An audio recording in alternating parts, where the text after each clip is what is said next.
mga ibang DPWH, hindi ko alam yung status. Kasi talagang, di ba, ang hinahanap ng tao dito yung sinasabing big fish. Hindi naman sila matutuwa na DPWH lang ang makukulong or contractor lang ang makukulong kasi iniisip ng tao, hindi naman magagawa yan ng mga yan kung walang mas mataas. Yun din ang dahilan na binigay ni Big Singson, member of the Independent Commission for Infrastructure, na parang sinasabi niya, punching bag kami ng Malacanang. Ang hinahanap talaga namin ay, big fries. Wala naman masyadong kapangyarihan ang ICI. Yes. They don't have the power to subpoena, ban anybody from leaving the country, among the suspects, to freeze assets. Yes, correct. So, ito yung napanood natin after our conversation na mga kaganapan, nag-resign si Secretary Amenah Pangandaman. There's of course a debate as to whether they resigned. Executive Secretary Persamin.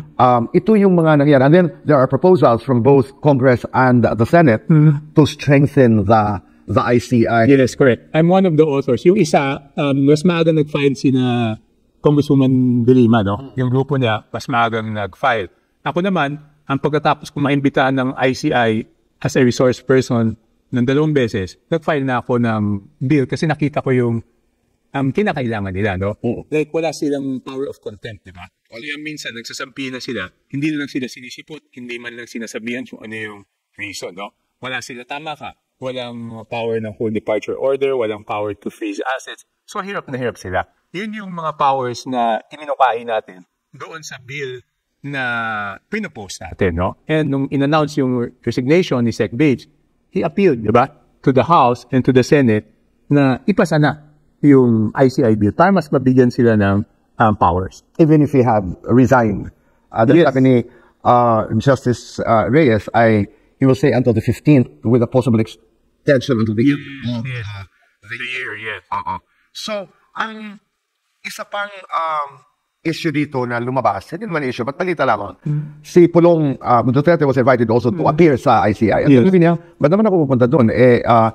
That's executive. I belong to the Congress. No, that's why it's better na it's legislated, di ba? That's what. Kaya gusto nga namin na legislated siya para makita talaga na impartial sila. Kasi ngayon may pangangamba sila since it's they're all appointed by the executive branch. So yun ang pangangamba na ibang. Toby, for the sake of argument, kaya pa talaga gumawa ng isang independent commission na independent, lalo na halimbawa legislated by Congress or even the Senate, na talagang impartial, na paniniwalaan talaga ng taong bayan. Okay, admittedly doon sa version namin, yung 3 holdover sana. So si Justice Andres Reyes, si Ma'am Rosana Vergara, and si Babe Singson, dapat holdover sana sila kasi nasimulan na nila. Dadagdagan lang sana natin ng NGO tsaka ng academe. Yun yung proposal natin sa House of Representatives, no? And to be appointed by the President. Ngayon, yung sa Senate, yung nasa second reading na doon, mukhang iba yung version nila eh. There was a sort of a check and balance on the appointments, no? And sana, kung napasa namin yung sa amin at napasa nila yung kanila, magkakaroon ng BICAM. And if their version would assure people and would assure everyone na mas independent yung komisyon nila dahil doon sa pagpili ng mga appointees, payag naman kami kasi yan lang ang gusto natin lahat eh. When we file this bill, gusto natin na maging independent at pinakamahalaga, boy, maniwala yung tao na ito ay independent. Okay. Yun ang pinakamahalaga sa ngayon eh. Pero yung paniniwala ng tao will never be absolute. Yun yung sinasabi natin sa mga diskusyon na hindi naman kung 100 tao sa Pilipinas, we do not expect 100 people to agree. Pero we appreciate the fact na there is a recognition na kailangan paigtingin pa i-strengthen ang ICI ngayon. Yes. Pero to expect, the whole country to agree to an independent commission ay medyo, it's an overstretch. Totoo naman yun. I long years in public service and in real life, you cannot get the consensus of everyone. It's always the greater good. Ano yung nakabubuti para sa mas nakakarami. That's the on-ground estimation dito sa independent commission. Pero may mga tinitingnan din tayong modelo. Hong Kong, Singapore with a special investigation unit. Even Mandela had the Corrupt Practices Investigation Bureau. Pero ang karanasan na tinitingnan ng mga scholar ay, halimbawa si Lee Kuan Yew. Hindi ako natatakot na pakulong kahit kapartido ko. Hindi ako natatakot na pakulong kahit kamag-anak ko. Ito yung pamantayan na hinahanap ng taong bayan with, halimbawa, our president. Yes. That's why in previous interviews, no, I even said na the president is in a position now wherein hinahanap ng tao na patunayan niya na hindi niya proproteksyonan yung kamag-anak niya. In this case, it's Martin Romualdez. Sinabi mo sa isang interview na you will break away from the party politically, from the group of the president. Kung pro-protectionan niya. Or maramdaman kong pinoproteksyonan niya o pinapahina yung mga kaso, in any way, I would break away. Yeah, that's on the record. That was a bold statement. Hindi lamang galing sa'yo, but galing sa iyo na miyembro ng pamilya ng presidente. Yeah, because ang lagi mo sinasabi, even in my case, kung talagang ikaw ay nagmamalasakit sa presidente at ikaw ay gusto mo ng kanyang success, kung malapit ka, dapat mas mataas yung standards ng delikadesa para sa'yo. Itong tanong, do you have a problem with Martin Romualdez? No, it's just issue-based. It's issue-based. It has nothing to do with you not being the speaker of the House. No. In fact, di ba, nung huli, paalis na siya, tinatanong ako kung gusto ko, sinabi ko na hindi talaga. Because hindi siya magiging maganda. Alam mo, boy, pang 5 term ko na ngayon sa Congress, di ba? Hindi naman ganyan dati. Yun lang naman ang punto ko eh. Di ba? Yung first 3 terms ko, hindi naman ganyan eh. Nagulat na lang ako pagbalik ko nung 4th term, bakit naging ganito yung kalakaran na yung mga proyekto ay binibenta, binibili. Doon yun yung original sin eh, di ba? Bakit siya original sin? Ano nangyayari?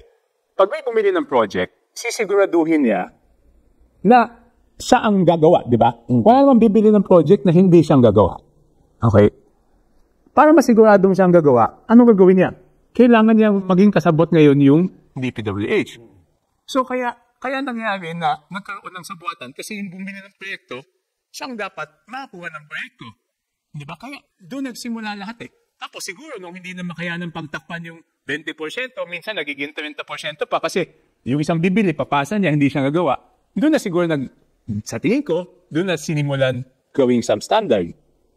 Nung nakalusot yung substandard, siguro na ginawa yung ghost project, di ba? So yun yung pinaka-pangit sa lahat. Okay, 2026 budget. Anong mga pagbabago dahil dito sa corruption investigations na ito? Okay. At least doon sa House of Representatives, di ba, I was so noisy about the small committee. So dati kasi, may small committee composed of 4 persons. Chairman of Committee on Appropriations, Vice Chairman. That time was Aldico. Yes. Okay.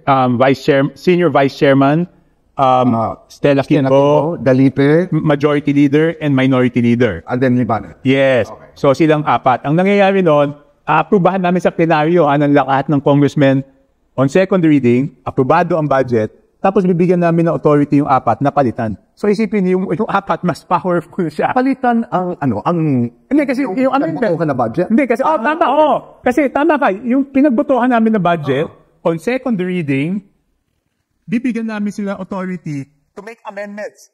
So di ba parang pinagbotohan ng buong plenaryo, 300 kami bumoto, pero binigyan namin ng kapangyarihan yung 4 na palitan kung ano man yung pinagbotohan namin based on proposed amendment by each member. Kasi lahat kami nag-propose ng amendment. Diba? That's always been the practice. It has always been the practice. That's why, this is on the record. Yung iba sinasabi, question ko lang na yun.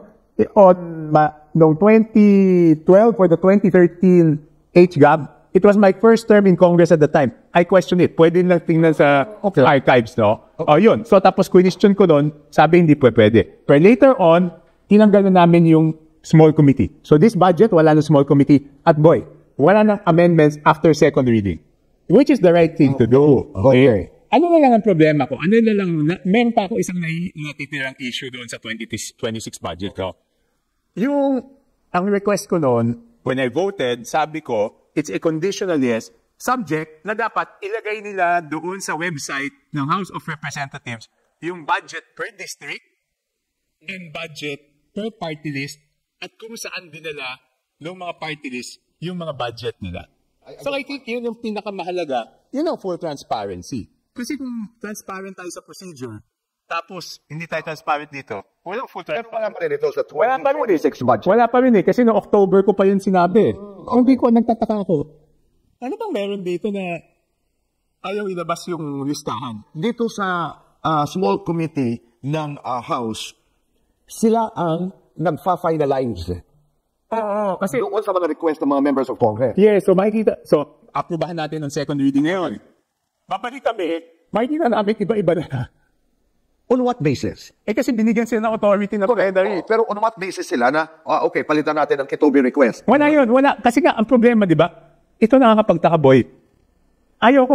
Walang minute, di ba? I raised it in early August.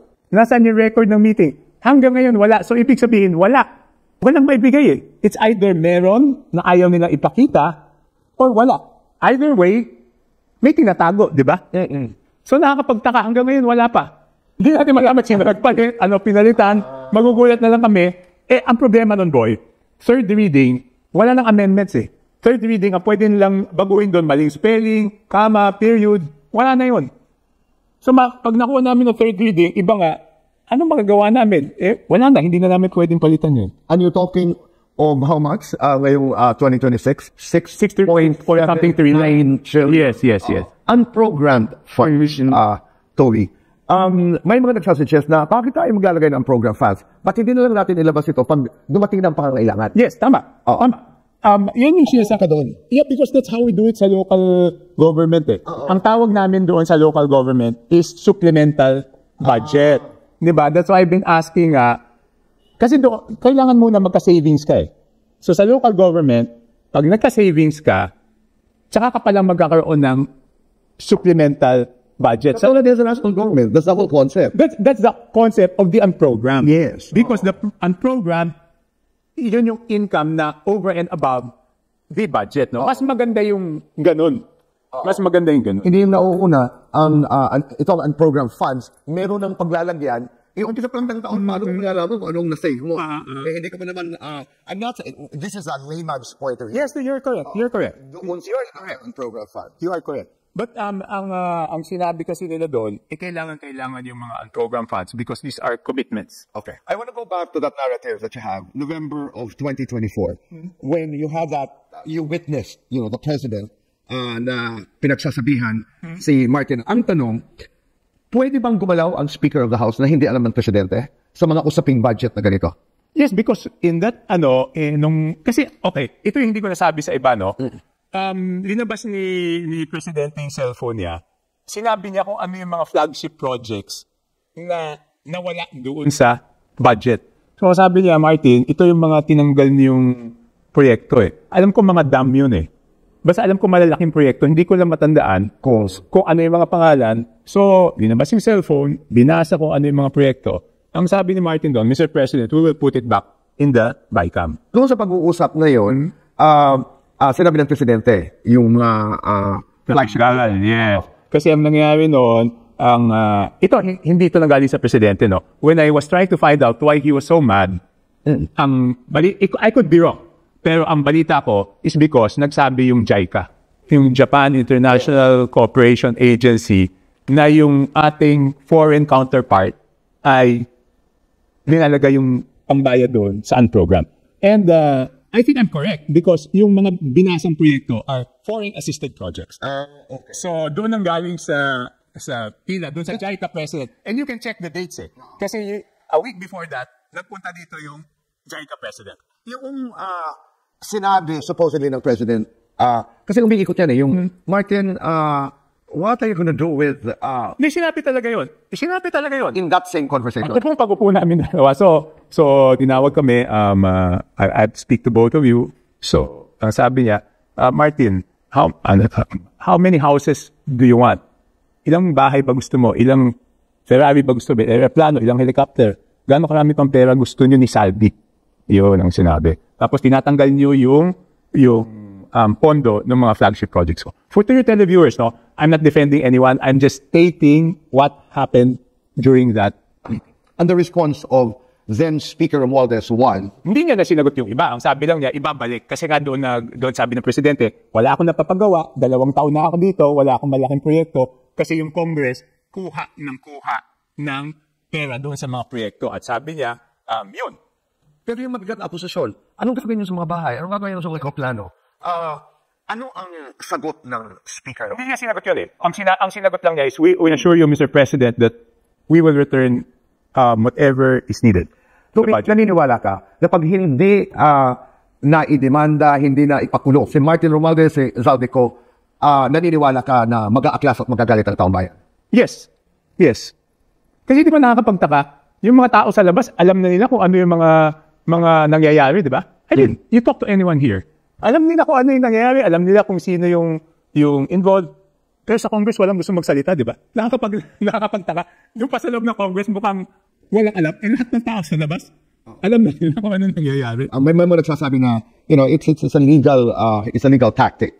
I don't think it's a legal tactic because yung kanyang sinasabi, walang legal na dokumento na, sa tingin ko, it's para doon sa public perception eh. Kasi wala siyang legal na dokumentong ginawa na para patunayan na totoo yung sinabi niya, di ba? Yung dalawa niyang assistant, yung Paul at saka Mark, bakit hindi ito na ipapatawag? Hindi ko nga rin alam eh. Pero tingnan mo, nakakapagtaka, boy, ha? Lahat na lang nung may connection kay Saldico, either hindi napapatawag o hindi makita. Gutesa? Hindi, si Gutesa. Hindi lang yun. Iba yung mga opisyalis ng Sunrise, hindi mahayap. May warrant sila. Bakit yung mga konektado kay Saldi, lahat hindi mahanap o hindi makita? Sa totoo lang, bakit, Toby, kaya? Eh, syempre, ayaw nila. Siguro, talaga sinasabihan sila, magtago sila. Kasi, paano kung yung mga, kunyari yung dalawa, sinabihan, iltusan lang kami ni Saldi. Tingnan mo yung mga conflicting statements niya. Nung unang sulat niya kay Speaker Bogie D, willing siyang humarap. Nung matatapos na yung deadline, one day before, ang ginawa niya, nag-resign siya. Okay. Dito, wala siyang hinarapan na kahit anong venue. ICI, hindi siya humaharap. Doon sa Senate, hindi rin siya humaharap. So wala siyang, ayun ang accountability. Okay. I wanna go to Aguado. Oo, dahil doon sa naratibo, was it Zaldi? Gutesa, when he testified, right. Una nag-testify si Gutesa, ang sabi niya, 3 yung pinagdideliveran niya ng pera. Tara Road Forbes, McKinley Road Forbes, tsaka Malacanang Aguado. Okay. Yung Aguado is right in front of Malacanang Gate 4. Hindi po siya sa loob ng Malacanang. Hindi siya sa loob ng Malacanang. Labas siya ng gate ng Malacanang. Kaya lang, harap na harap siya ng Gate 4. So, ang may-ari ng bahay na yon is si Martin Romualdez din. Hindi yun kay Presidente. So, hindi yung Malacanang. Hindi siya parte ng Malacanang. Tapat na tapat lang siya. Talagang pag lumabas ka ng Gate 4, ayun. So, naroon pa rin yung paniniwala na hindi kay Presidente binigay o dinala kung anumang pera ngayon. No, yan ang sabi ni Gutesa, di ba? Oo. So, kung i-deliver sa Aguado, basically what you're trying to say is hindi kay Presidente yun. Hindi. Kay former Speaker Martin Romualdez. Yes. Ito. Ang pinag-uusapan ngayon ay ang desisyon ng Korte Suprema, ang utos na ibalik ang 60 billion. Yes. Oo, na kinuha mula sa PhilHealth, your take. I fully agree. Tama yun. Oo. Kasi ang pinagdidebatehan ngayon ay yung 16 billion ay parang ang sinasabi ng ibang mga kongresista at mga opisyalis ng gobyerno ay ipasok na natin sa 2026 budget. Hindi kailangan ipasok eh. Alam mo bakit, boy? As of July 29, di ba ang ginawa ni Presidente, lahat ng insertions na yan, pinahold, di ba? Tapos pinag-aralan, kaya alam ako napasok dyan ng Marso, dahil pinaaral sa akin. As of July 29, 2025, meron pang mga 80 billion na hindi rinelease doon sa insertion. So, kailangan lang yan na gumawa ng legislative act ang Congress. Tingin ko, because it's going to be the first time, na yung 80 billion na yon na hindi na ipapagawang mga proyekto dahil may duda nga, yun na lang ang ibigay doon sa PhilHealth. May sobra pa. Okay. Ang contention, and I was reading the position of, sana tama ko ang aking pagkulawa, ni Cardinal Ambo. Ang sinasabi niya ay, ang 60 billion, hindi naman pwede. Dapat may managot. Saan napunta ito? Dahil napunta ito sa mga flood control projects at iba pang mga proyekto. Ba't yung ipapasok ngayon sa 2026 budget? Hanapin muna natin. Sino ang gumastos ito? Sino ang nagnakaw nito? Sino ang Yun yun, boy, di ba? Okay. Balikan natin yung 2025. Okay. Tinanggalan ng 60 billion yung PhilHealth. Tama? May natira na 29.9 billion. Yes. Yung 60 billion na yun, napunta talaga sa infra. Di ba kasi para makapaglagay ka ng budget sa DPWH, tatanggalin mo sa ibang ahensya. Kasi di ba ang budget, hindi mo pwedeng palakihin. Okay. Kung ano yung sinabit na executive, kung 6.3 trillion yan o whatever, hindi mo pwede sabihin, ay gawin 6.5. Eh ngayon, meron pang, noong July 29, meron pang 88 billion. Okay. So, yun na lang ang ibalik doon sa PhilHealth. Yun ay yung kung paano maibabalik yung 60. Yes. Talaga ko pinag-uusapan nila. Kasi kung ito'y inilipat, una yung paglipat muna, bakit mo naman kukunin sa PhilHealth? Sa dami ng pangangailangan ng PhilHealth. I know there was a discussion about my excess. Yes, excess. Yeah. Pero, pag napunta sa infra, at in view of what we know now, on how budgets are implemented on infra, hindi ba wala sa isipan ng tao? Halimbawa na, merong komisyon dito, merong komisyon doon. Kaya, palagay ko, there is a call for transparency. O yung 60 billion, kung napunta sa infra, saan pa talaga napunta? Yes, but tignan mo, boy, kung ganun kasi gagawin natin ni Reason hanapin, paano kung yung part ng 60 billion napunta sa maayos na proyekto na walang corruption, na walang corruption, maayos. Does it make it right? It doesn't make it right. No, sorry. Kaya nga, I'm not, sorry, pasensya na. That's why I'm not concentrating on the 60. Right. Because what makes it wrong is removing it. Right. It's not whether napunta sa corruption o hindi napunta sa corruption. Kasi kung hindi man napunta sa corruption, mali pa rin natanggalin yung 60. Right. Ngayon, kung corruption naman, kahit saan nanggaling yung pondo, corruption yan kahit hindi nanggaling sa field. It doesn't make it right, pero at least klaro sa tao na solid. Kasi yung paglagay uli ng, halimbawa, pagbalik ng 16 billion sa PhilHealth, pera pa rin ng tao eh. Yes, correct. Oo, correct. I mean, it's still charged to the public. Nagagaling pa rin sa atin yun eh. Pero alam mo, dahil na rin tayo sa usapan ng PhilHealth, boy. Alam mo, pabor na pabor ako dun sa sinasabing, kasi di ba, okay, di ba, I also said that, no? Ang takot ng mga congressman is yung MAIP, yung guarantee letter. Oo. Di ba? Na some people say, pinupolitika namin. Di ba? Ako, mas pabor sa akin kung yung mga tao lalabas ng ospital, wala ng bill. Hindi na pupunta sa amin yun eh. Kaya lang naman pupunta sa amin kasi may natitira silang bill eh. Kung i-implement ng todo-todo yung Universal Health Act na wala ng billing yung tao, yun ang pinaka-okay. Toby, magpapasko. Oo, marami tayo naririnig ng mga sana may big fish na mahuli, makulong, kung ano man. Oo. May mangyayari. I mean, your political forecast. No, I'm waiting because ang pangako na noon, December 15, may date yun eh. Kaya ba ng 500 piso ang Noche Buena? Mahirap. I mean, mahirap. Buo ba ay yung paniniwala na si Presidente Marcos ay walang kinalaman dito sa korupsyon? Specifically, itong DPWH, flood control, ba ang iyong paniniwala na walang kinalaman dito si President Marcos? Yes, based on yung usapan na yon. Okay, buti you raised that question. Ang sabi niya pala kay Martin noon, sa harap ko, alam mo Martin, na wala akong natatanggap dyan. Buti tinanong mo yung question na yan. Sinabi niya sa harap ko. Ang isip-isip ko nga, ito ba ganito mong pala? Ba't di na kayong dalawang mag-teams na nag-usap? Ba't pa ako nasama dyan? Okay. Because it's very uncomfortable, di ba? Hindi mo alam kung mag-excuse ka, kayo nilang mag-usap. Pero sa akin, he is the president. No. Kahit wala siyang natanggap dyan. Pero hindi, he spares someone. O linibre niya ang isang tao. O full accountability. O linibre niya doon sa pananagutan ng isang tao. Hindi ko matatanggap yun bilang. Kasi pinanumpaan niya yung bagay na yun eh. Na he will hold everyone accountable. So it's not enough na wala ka. Hindi pa pwede yung ay wala akong natanggap dyan. Tapos na. Hindi yun eh. Hindi doon nagtatapos yun eh. Bilang presidente, kahit wala kang natanggap, kailangan lahat ng dapat panagutin, panagutin mo dahil na pagnakawan ang taong bayan. Okay. Lumabas yung recommendations kung sinong dapat kasuhan. Wala doon yung pangalan ni Speaker Romualdez.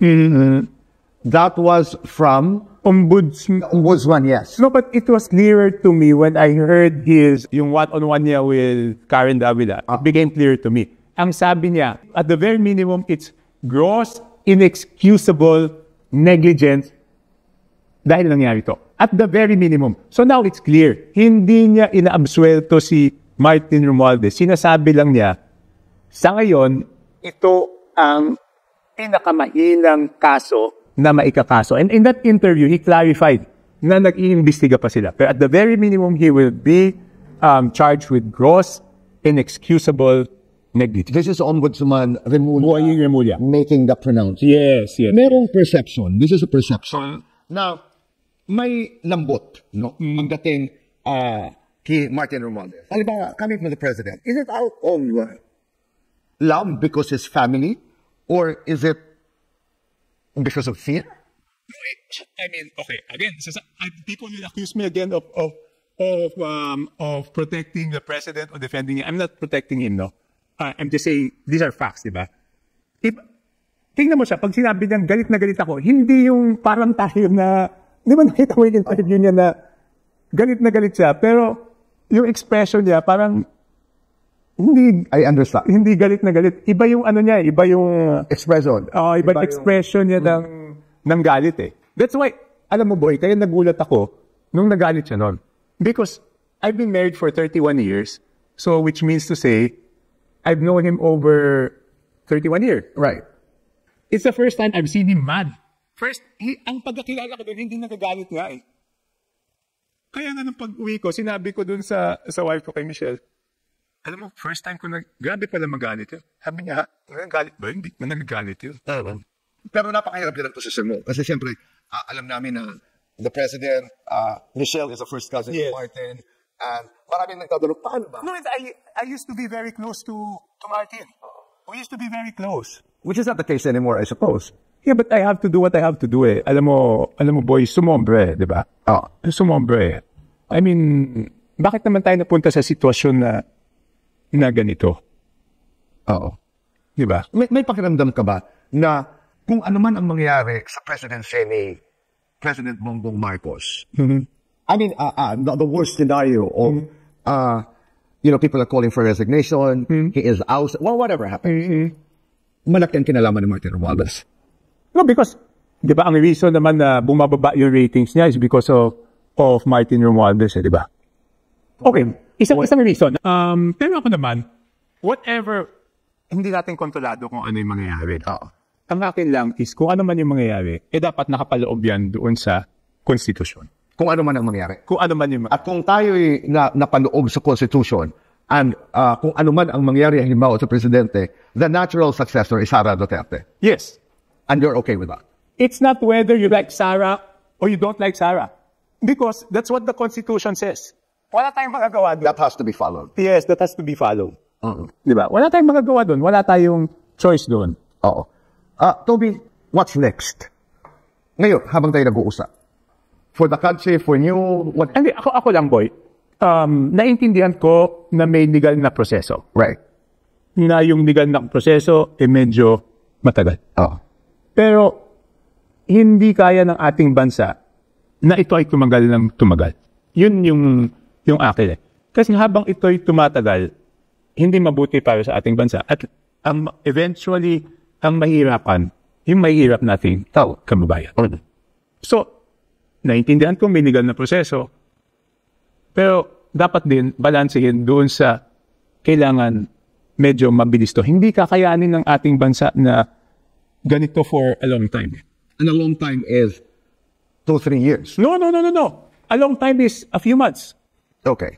Kailangan masolusyonan ito and the balance of coming up with a solution that is both illegal, and something acceptable doon sa taong bayan eh.